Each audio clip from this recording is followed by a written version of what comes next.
आतापर्यंत निवडून आलेले नाशिकचे खासदार. पहिली लोकसभा 1952 गोह देशपांडे काँग्रेस. दुसरी लोकसभा 1957 भाऊराव कृष्णराव गायकवाड अनुसूचित जाती महासंघ. तिसरी लोकसभा 1962 गोह देशपांडे, पण दरम्यान पोटनिवडणूक झाली आणि त्यामध्ये यशवंतराव चव्हाण हे काँग्रेसचे बिनविरोध म्हणून निवडून आले. त्यानंतर चौथी लोकसभा 1967 बी.आर. कवडे काँग्रेस आणि सलग ते दुसऱ्यांदा निवडून आले. पाचवी लोकसभा 1971 बी.आर. कवडे काँग्रेस. सहावी लोकसभा 1977 विजय हांडे शेकाप. सातवी लोकसभा 1980 डॉक्टर प्रताप वाघ काँग्रेस. आठवी लोकसभा 1984 मुरलीधर माने काँग्रेस.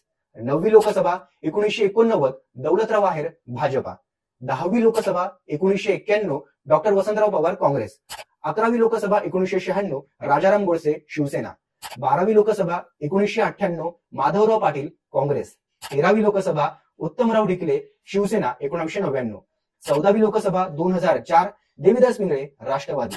15वी लोकसभा 2009 समीर भुजबळ राष्ट्रवादी. 16वी लोकसभा 2014 हेमंत गोडसे शिवसेना आणि 17वी लोकसभा 2019 हेमंत गोडसे शिवसेना. त्यामुळे आता महाराष्ट्राच्या 5व्या टप्प्यात म्हणजेच 20 मे रोजी होणाऱ्या मतदानात 18व्या नाशिक लोकसभा निवडणुकीच्या आखाड्यात गोडसे उमेदवारी म्हणून हॅट्रिक करतात की नाशिककर आपला नवा खासदार निवडतात हे 4 जूनच्या निकालात कळेलच.